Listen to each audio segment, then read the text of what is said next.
ये सभी question NTPC में आए हुए क्वेश्चन हैं, ठीक है। तो ये सारे के सारे क्वेश्चन बहुत अच्छे क्वेश्चन हैं, लगाना है इनको। सबसे पहले हम देखते हैं कि हमें दिया गया है 2.09, हमें इसमें भाग देना है किसका, 0.30 और 209 का भाग देना है। पता है कि ऊपर का दशमलव हटेगा तो नीचे एक जीरो पड़ जाएगा, 2 जीरो पड़ जाएंगे एक्चुअली में, और नीचे जब दशमलव हटेगा तो 3 और ये 4, तो इस हिसाब से ये कितने जीरो, 3 तो ये रहे जीरो के और 4 और रहे जीरो, इस तरीके से बढ़ जाएंगे। 2 जीरो से 2 जीरो कट जाएंगे तो यहाँ बच रहे हैं आपके 5 जीरो। अब हम इसको पूरा काटेंगे तो ये एक बार में पूरा कट जाएगा यहाँ से, ठीक है। इस साइड के जीरो का कोई मतलब नहीं बचनी है संख्या का, तो हमें यहाँ से 1 निकल के आएगा और कितने जीरो आएंगे, बाकी सभी जीरो आ जाएंगे, ठीक है। तो इस तरीके से इसका ये आंसर हो जाएगा। दूसरा सवाल कहता है कि इस संख्या का हमें गुणा करना है, फिर इस संख्या का गुणा करना है और जोड़ना है। लेकिन हम क्या करेंगे, इस संख्या में हम 12, 8, 4, 6 हमें यहाँ भी दिख रहा है और यहाँ भी दिख रहा है, तो हम कॉमन ले लेंगे। और फिर यहाँ क्या बच रहा है, 5, 9, 3 बच रहा है, फिर प्लस लगा है और यहाँ पे एक संख्या इन दोनों में से ये कॉमन चला गया, ये 4, 0, 7 ये बच गया। अब 12, 8, 4, 6 अब इन दोनों को जोड़ देंगे, तो जब इन दोनों को जोड़ेंगे तो ये बनेगा 1000, 500, 493 में 7 जोड़े तो ये 600 हो जाएगा, वो 400 बचेगा तो हो जाएगा। अब इसका क्या करेंगे, ऊपर गुणा कर लेंगे डायरेक्ट, तो ये 3 जीरो इसके साथ में लग जाएंगे, तो ये आपका आंसर आ गया, आंसर आ गया। नेक्स्ट क्वेश्चन कहता है कि 10 है, यहाँ पे माइनस के 8 भाग में 3 है और गुणा में 3 है, प्लस में 27 और भाग में 3 के खाते 2 है।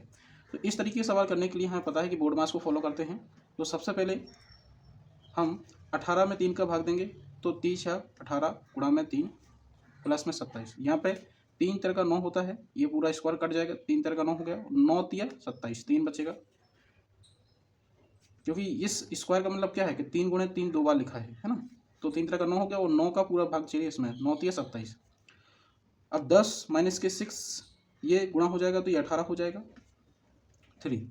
अब प्लस की संख्या 13, मतलब यहाँ पे 13 बन रहा है और यहाँ पे 18 है, तो माइनस का आंसर कितना आएगा, 3, 5, 8, तो माइनस के 5 आंसर आ जाएगा। इस सवाल को लगा लिया। देखो बोर्ड मास के थ्रू लगा है, तो बोर्ड मास का क्या मतलब है हम वो भी बता देते हैं, किसी ने अगर नहीं पता तो ब्रैकेट ऑफ डी मतलब डिवीजन भाग, एम मतलब मल्टीप्लिकेशन, ए मतलब एडिशन और एस मतलब घटाना। तो हम सबसे पहले ब्रैकेट हटाएंगे, ब्रैकेट हटता है तो गुणा लगता है, ऑफ हटता है तो क्या लगता है, गुणा लगता है, भाग होता है तो भाग ही लगता है। सबसे पहले हम भाग करेंगे, फिर गुणा करेंगे, फिर प्लस करेंगे, फिर एडिशन करेंगे। तो इस क्रम को याद रखना है, तभी ये सवाल सॉल्व होते हैं। नेक्स्ट करना है हमें, तो हमें 0.25 में भाग देना है इस संख्या का, चलो देते हैं। 0.25 बटे में क्या लाना है, 0.0025 और गुणा में क्या है 0.025 और गुणा के साथ में 25, यही दिया है ना, तो हमें इसी को सोल्व करना है। इसमें क्या है, जब ये दशमलव हटेगा तो यहाँ पे कितने जीरो, 2 जीरो आएंगे, यहाँ दशमलव हटेगा तो ऊपर कितने जीरो आएंगे, ये 4 जीरो आ जाएंगे, ठीक है।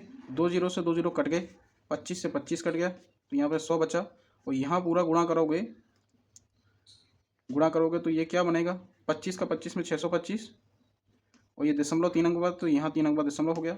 अब चूंकि 100 का गुणा हो रहा है तो हमें बनेगा ये 62 दशमलव कितना बनेगा, 62 दशमलव बनेगा 5, तो ये आंसर हो गया, ठीक है।